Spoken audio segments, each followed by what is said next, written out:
comunidad, hemos cantado, hemos alabado al Señor, y ahora quisiera meditar con ustedes en el libro de Primera de Tesalonicenses.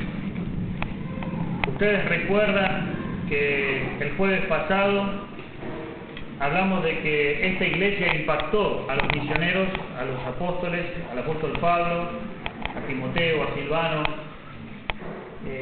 y era una iglesia a la cual ellos no se podían olvidar tan fácilmente, porque había tres cosas que vimos allí que les impactaron. Y a ver si se acuerdan. La obra de vuestra fe. Trabajo ¿sí? con amor. El trabajo de vuestro amor. Y la constancia en la esperanza. La constancia en la esperanza. Era una iglesia que impactaba porque la obra de fe significaba de que estas personas salían a evangelizar, a proclamar el evangelio, a transmitir la fe de Cristo a otras personas, a toda esa comunidad. Esto era la obra de fe. El trabajo de amor era porque estas personas, para realizar esta obra de fe, trabajaban porque realizaban distintas cosas para que las personas sean alcanzadas con el evangelio, con el mensaje de salvación. Y para esto había un gran trabajo. Se esforzaban realmente, trabajaban y trabajaban duro. Es decir, el trabajo de amor no es un trabajo mediocre, ni dándolo lo poquito o apenas un ratito, sino un trabajo que demandaba sacrificio y un gran esfuerzo. Pero también hablaban de que eran personas constantes en la esperanza, eran personas que estaban animadas, siempre animadas, porque los que eran motivados y animados por la esperanza de que el Señor Jesucristo podía venir en cualquier momento, y en la venida del Señor Jesucristo, en su venida con su retribución y con sus galardones, ellos ahí tenían su esperanza. Eso era lo que los mantenía motivados siempre. No estaban motivados por las circunstancias que les pasaban o por los mensajes de la iglesia o porque alguien los motivaba, sino que eran constantes en la esperanza, porque allí estaba puesta su esperanza, y eso era lo que los mantenía siempre activos, constantes, trabajando y animados, porque sabían que el Señor Jesucristo iba a venir a buscar a su iglesia, a buscarlos, a premiar y a pedir cuentas. Amén. Entonces ellos veían en esa iglesia estas tres actitudes. Estos misioneros quedaron impactados. Pero ahora veamos un poquito lo que se puede ver en estos pasajes de lo que ellos recibieron de los misioneros. O sea, hablo de los misioneros, hablo de Pablo, Silvano y Timoteo, los que fueron a proclamar el evangelio.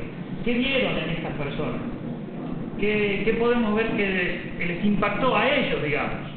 O sea, esta iglesia vio en estas personas algo que también les impactó, de tal manera que al final terminaron ellos imitándolos. O sea, fue tal la influencia y el impacto que ellos terminaron imitándolos, haciendo lo mismo. O sea, que las actitudes, el trabajo, el esfuerzo, lo que los misioneros hacían, se calcó de alguna manera en los hermanos de la iglesia, ¿sí? Se plasmó esa pasión, ese amor, eso que tenían los misioneros, quedó plasmada en los creyentes, de tal manera que terminó haciendo lo mismo. ¿Pero qué fue? Porque vamos a verlo ahí en algunos pasajes, como en el versículo 4, capítulo 1. Dice: porque conocemos, hermanos amados de Dios,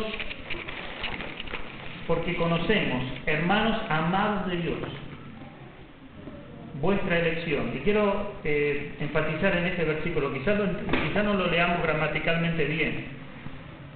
Porque conocemos, hermanos amados de Dios. ¿Entienden lo que dice? Amados de Dios. Ellos son amados por Dios. La idea es esa, amados por Dios. Vuestra elección. ¿La elección de quién? ¿Ellos hacia Dios o de Dios hacia ellos?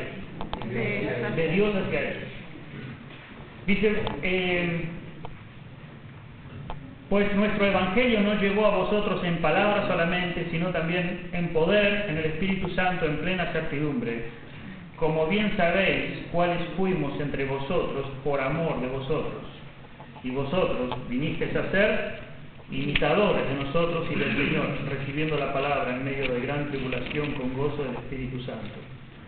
de tal manera que habéis sido ejemplo a todos los de Macedonia y de Acaya que han creído. Porque partiendo de vosotros ha sido divulgada la palabra del Señor, no solo en Macedonia y en Acaya, sino que también en todo lugar vuestra fe en Dios se ha extendido, de modo que nosotros no tenemos necesidad de hablar nada.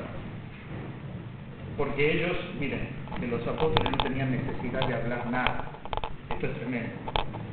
Porque ellos mismos cuentan de nosotros la manera en que nos recibisteis y cómo os convertisteis de los ídolos a Dios para servir al Dios vivo y verdadero, y esperar de los cielos a su Hijo, el cual resucitó de los muertos, a Jesús, a quien nos libra de la ira venidera. Una cosa importante, la primera cosa que quiero marcar aquí es lo que había impactado en la vida de los creyentes, era el amor demostrado por los misioneros, por los apóstoles hacia los creyentes. Porque observen que dice, como bien sabéis cuáles fuimos entre vosotros por amor a vosotros. Y el versículo 9 dice, porque ellos mismos cuentan de nosotros la manera en que nos recibisteis. Estas personas habían recibido a los mensajeros, los habían recibido porque ellos vieron un amor tan grande en estos misioneros, un amor tan grande hacia esas personas, que quedaron impactados. Quedaron impactados porque vieron ellos cómo estas personas que venían a comunicar el mensaje no venían simplemente con un mensaje solamente, sino que venían con una demostración de amor. Esta gente percibió que ellos, realmente esta persona me ama de corazón, tiene un amor hacia mí. Pero, ¿cómo es que una persona me ama a mí? Si no me conoce, si no sabe la primera vez que me ve, si no es ni familiar mío, ni ningún tipo de relación, ¿cómo es que esta persona, por qué demuestra tanto amor hacia mí? Porque lo dice en el versículo 4, conocemos amados ¿de quién? De Dios. Es decir, que Dios amaba a estas personas y ellos habían captado ese amor tan grande que se había traducido en el corazón de ellos y ellos terminaban amando a estas personas como Dios las estaba amando. ¿Se entiende? Era un sentimiento que venía de parte de Dios hacia ellos y ellos lo transmitían hacia la gente, de tal manera que ellos veían a las personas y sentían un amor hacia esas personas como si Dios mismo estaba transmitiéndose el amor hacia esas personas por medio de ellos. ¿Lo entienden? Porque una persona naturalmente no puede amar a otro, porque tú para amar a alguien tiene que ser un ser querido, de familia, o alguien que sea amable. Amamos a los amables. Pero alguien que no conoces, tú no lo amas. Si no fuera por un amor que viene del cielo, por un amor que viene de arriba, por un sentimiento de amor que proviene de Dios directamente. Ellos miraban a las personas y veían a un tipo ahí corriendo con el pelo largo, con los aritos y fumando marihuana. Y no sé, pero el apóstol Pablo veía, ese es mi hijo. Así como si a una mujer le arrebatan su hijo del supermercado y se lo roban, y viene un tipo y se lo roba, esa mujer se desespera y daría su vida por ver a su hijo que se lo robaron, a dónde lo pusieron. ¿Cómo siente una mujer ese amor por su hijo, esa desesperación? Y si tuviera una idea aproximada de dónde podría estar, ¿qué haría esa madre o ese padre? ¿Qué haría? Buscarlo. Lo saldría a buscar, rompería paredes, haría de todo. Tendría una pasión porque lo ve, porque lo distingue. Ahora, mis queridos hermanos, es imposible hacer la tarea evangelizadora si tú no puedes percibir que hay amor de Dios hacia esas personas que están perdidas. Porque no ves a esas personas que están perdidas como perdidos, sino que los ves como hijos, como escogidos. Y queridos hermanos, tenemos que empezar a pensar que esa persona que tú no conoces y que tú humanamente no amas, no sientes nada por ella, Dios siente un amor pasional a tal punto que Él dejó el trono, dejó el cielo, derramó su sangre por esa persona que tú no conoces y no tienes ninguna relación con ella. Es un escogido de Dios, es un amado de Dios, es un elegido por Dios. Y Dios lo ama, pero tú eres un ser humano que no tiene ninguna relación con Él y humanamente tú no lo amas. Entonces, ¿qué tiene que pasar ahí? Dios tiene que impactar y transmitir amor en tu vida hacia esa persona. Por eso es que Dios hizo morar su Espíritu Santo en nosotros. Es por eso que Dios quiere que nosotros mantengamos una relación viva y fluida con Él, porque si no tenemos esa relación personal con Él, íntima con Él, nunca vamos a poder expresar el fruto del Espíritu, que es amor. Nunca vamos a poder amar. Yo te puedo decir, hay que evangelizar, hay que ganar a los perdidos. Te puedo pegar un martillazo en la cabeza hasta que lo entiendas, y no vas a amar a los perdidos, ni yo los voy a amar. No va a haber amor de ti, porque es un amor humano. No te puedo pedir algo que solo viene de Dios, y solo te lo puede dar Dios. Solo Dios te puede dar esa pasión, solo Dios te puede dar ese amor, porque proviene de Él. Entonces, estas personas vieron que venían unos hombres que no sabían que eran unos judíos, pero demostraban que había en ellos un amor tan grande que era más que un amor humano, era más que un cariño, que un afecto, que un aprecio. Ellos veían, yo lo veo el amor de Dios a través de esta persona. Realmente esta persona me habla de Dios, y veo que Dios me ama, y sé que me ama Dios, porque realmente lo veo a través de esta persona, lo percibo, me habló de una forma, se sacrificó por mí de tal manera, como si me conociera de toda la vida. Siente amor por mí.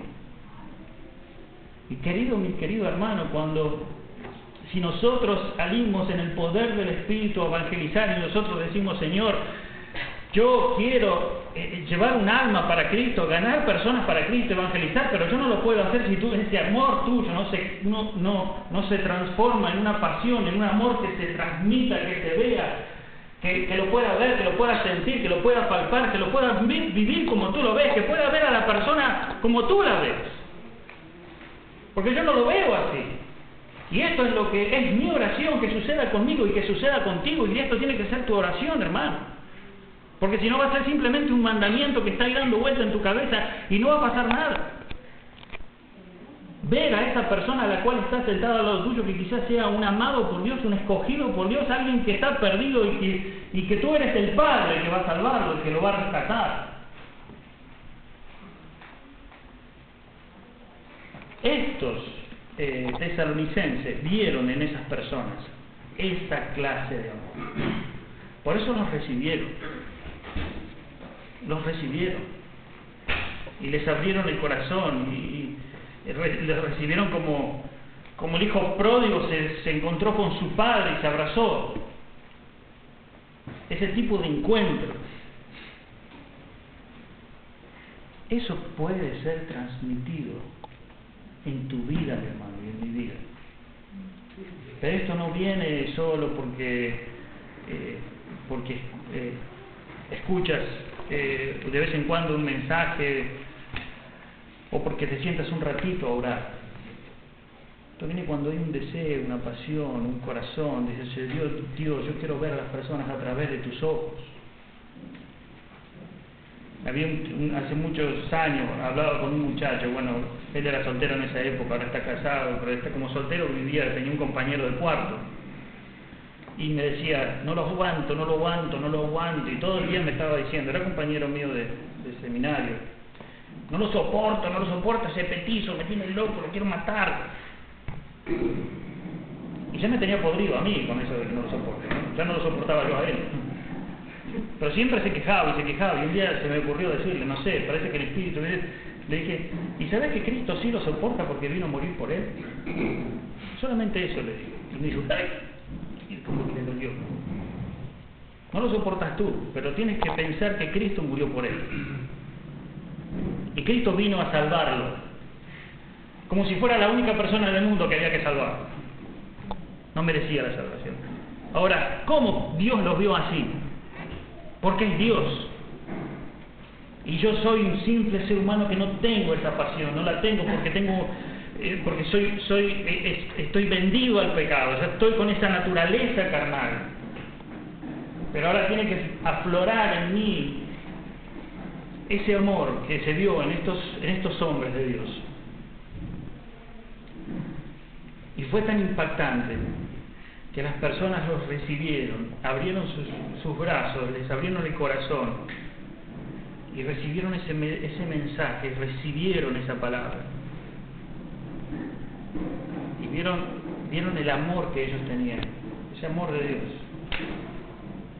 No sé, ellos venían con un mensaje. El mensaje del Evangelio es un mensaje que habla de condenación, es un mensaje que habla de infierno, es un mensaje que habla de esperanza, es un mensaje que habla de perdón. Pero en todo ese mensaje, en todo ese contenido hay una expresión de amor. Y si si ves a una persona y piensas que es, y sientes en tu corazón que es una persona que ha sido llamada por Dios, escogido por Dios, que Dios vino a morir por él y Dios tiene un propósito para su vida y lo quiere salvar, ha venido a salvarlo, bueno, deberías vender todo lo que tienes. Te estoy exagerando, pero deberías hacer más, o deberíamos hacer más de lo que hacemos. Deberíamos hacer mucho más de lo que hacemos. Lo haríamos. Porque ¿qué haría un padre o una madre si tiene idea dónde está ese hijo que se lo arrebataron? Ese hijo que se lo robaron y pasaron años y está como missing person. Tantos años en la televisión. Pero alguien le da un dato, me parece que está por ahí. ¿Qué haría esa mujer? ¿Qué haría ese hombre? Ese mismo corazón de ese mismo hombre desesperado para buscar a su hijo es el que tiene que estar en tu corazón.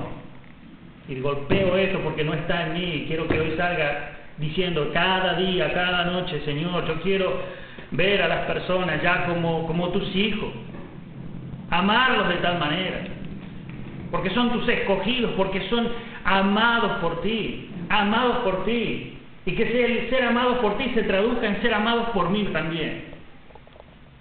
Amén. Ellos vieron otra cosa más.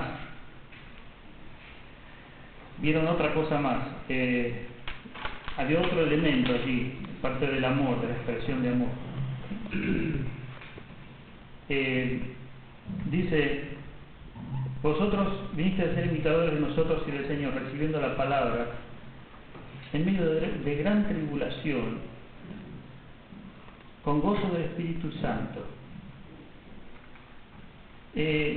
Viniste a ser imitadores de nosotros y del Señor, recibiendo la palabra en medio de gran tribulación. Porque saben, mi hermano, ellos, los creyentes, salían a hacer esta obra con el propósito de evangelizar, de ganar personas, de discipular a las personas, de transmitirles las verdades a las personas, de rescatar y de restaurar esas vidas. Y ese trabajo, cuando tú empiezas en ese camino, aparecen obstáculos, tribulaciones, cosas que te impiden hacer eso.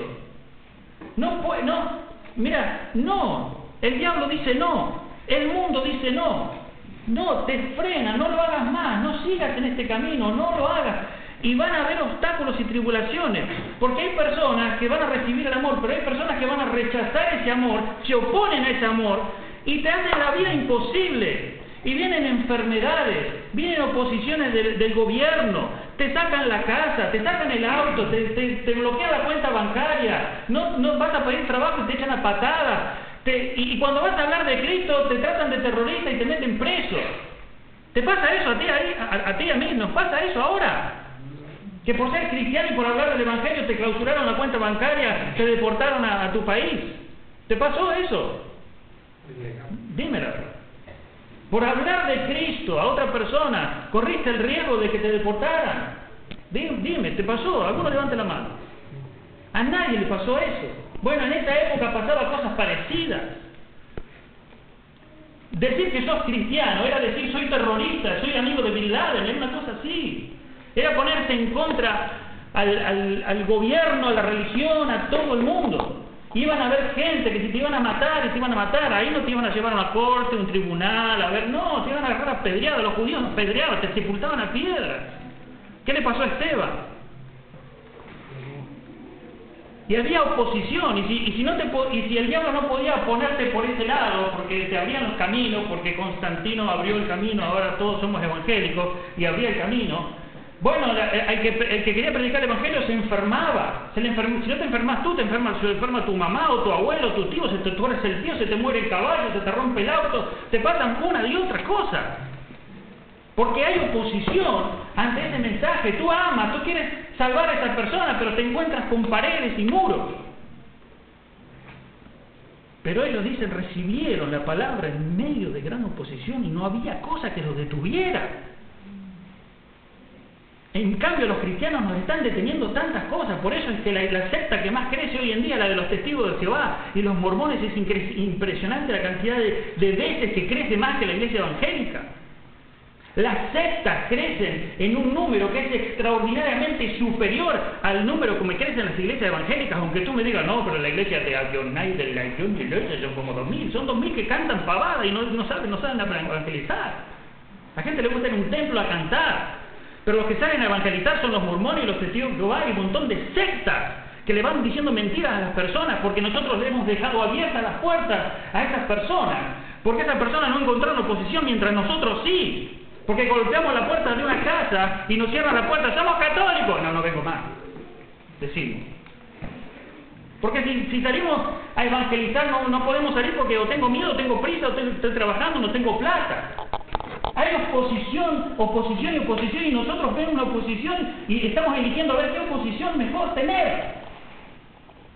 ¿Qué enfermedad me gusta para decir que no? ¿Qué dolor de cabeza me gusta más para faltar a la iglesia? Nos pasa, le pasa a usted, me pasa a mí, no sé, quizá a ustedes no les pasa, pero a mí me pasa. Oposición. Recibieron la palabra en medio de gran tribulación y a pesar de así todos seguían y avanzaban. No puedo, pero lo hago. Y tenían un tipo de oposición que no se compara a las oposiciones que podemos tener nosotros hoy, mis queridos hermanos. Esas personas no importan, mirá, que me ponen en contra, tengo los judíos en contra, los adoradores de los ídolos en otra, el gobierno en otra, tengo oposición por todos lados, pero sale la palabra y corre la palabra y salgo a evangelizar y salgo a amar a las personas y donde veo un escogido le hablo y salgo a proclamar el mensaje de salvación, proclamar la vida en Cristo y proclamar lo que Cristo hizo en mí y proclamar las verdades de Cristo en medio de gran oposición. Está fuerte, ¿no? Pero esto nos impacta. Porque mis queridos hermanos, mirad, hay un escogido y hay 10 que son del diablo. Esos 10 te van a hacer la vida de cuadritos. Pero uno, por ese uno tenés que ir. Vencer las barreras.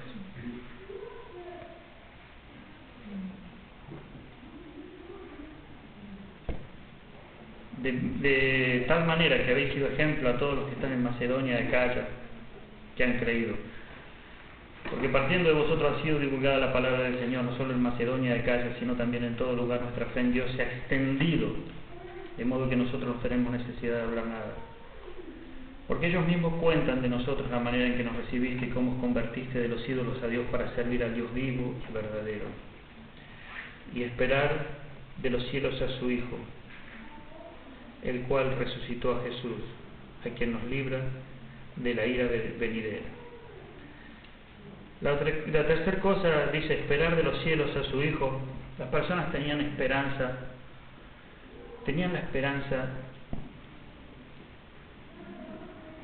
que la vida y todo lo que está acá en esta tierra es pasajero.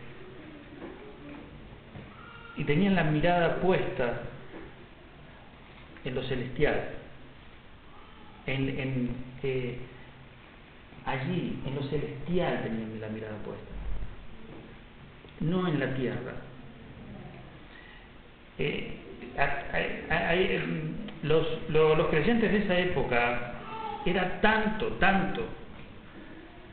hasta dejaban...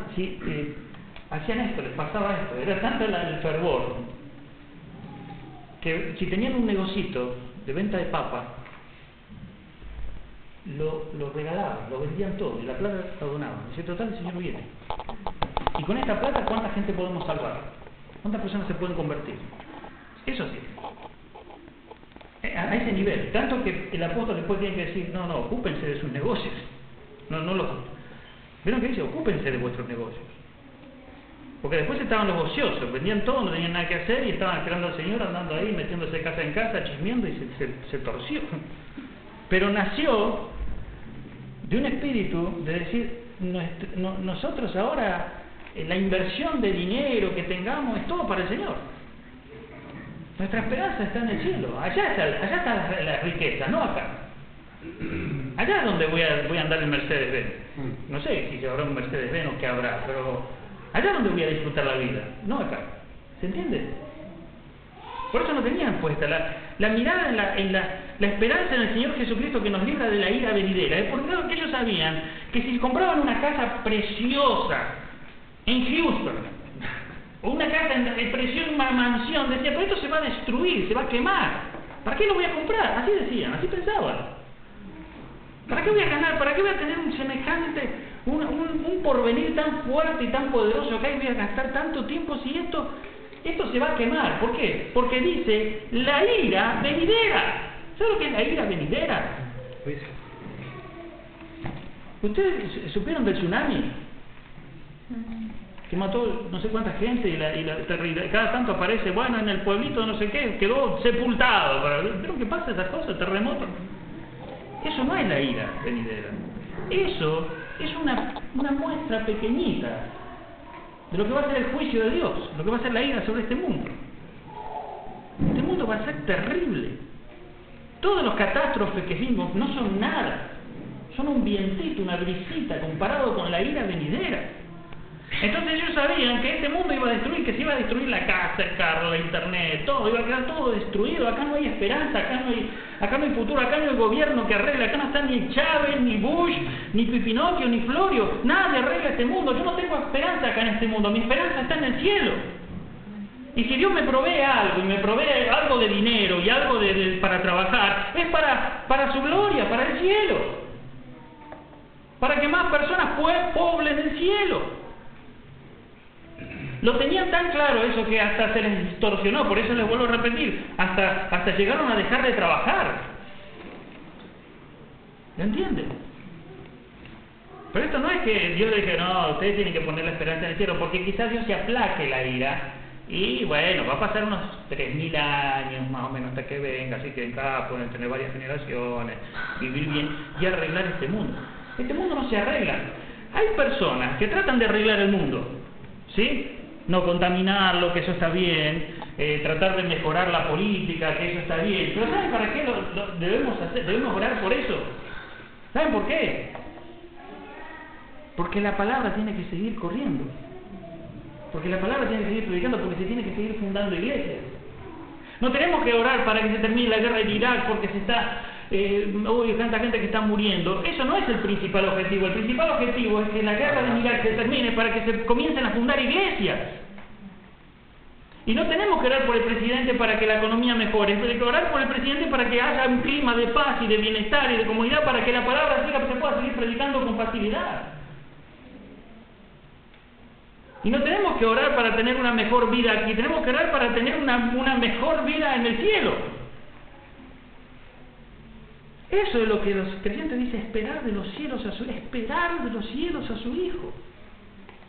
Parece una cosa que no entra en nuestra cabeza, en nuestra mente, porque estamos esperando cualquier cosa, menos lo que vamos a tener en el cielo. Es hora de ponerse a pensar los bienes que tiene, los talentos que tiene, las capacidades que tiene, la mente que tiene, los recursos que tiene, para que sea para el cielo, para que cuando el Señor venga diga, bien hecho, buen siervo fiel, en lo poco me fuiste fiel, en lo mucho te pondré. Amén. Es para Él. Esto era lo que habían captado, lo que identificaba a estos creyentes de Flógimo,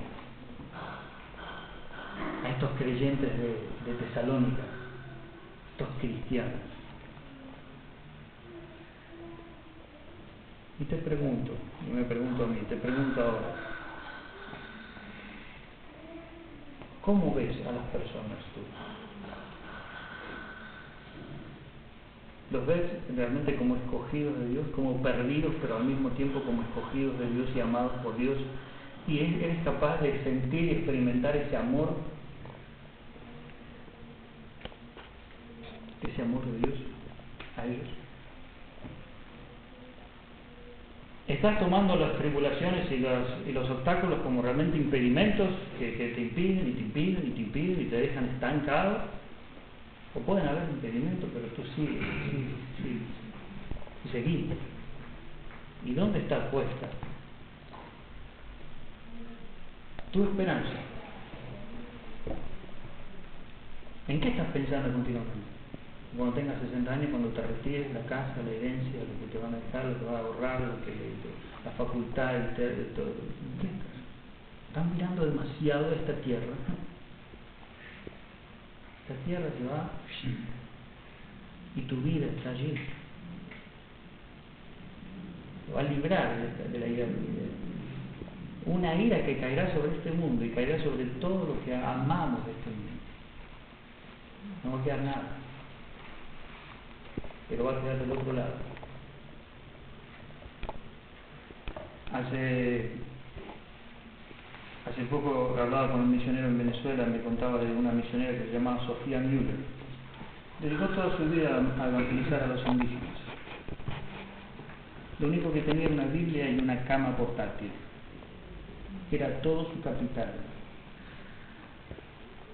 Gracias al ministerio de esa mujer, se fundaron 400 iglesias en la selva, entre Colombia y Venezuela. Lo único que tenía era una camita portátil que se cerraba así, y una Biblia. Era todo su capital.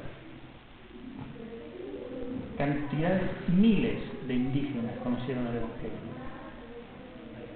Una vez un hombre americano dijo, ¿cómo puede ser que si sale con una misión como World of Life a la obra misionera una mujer sea una fundadora de iglesia? Tendría que ser un hombre. Y el director le dijo, ¿y por qué no vas tú? Porque fue esa mujer y formó líderes, y formó pastores, y formó siervos, y formó 400 iglesias. Miles de indígenas, no sé cuántos, pero miles y miles de indígenas conocieron a Cristo. Iglesias que hoy están funcionando, que tienen ministerios, que tienen pastores.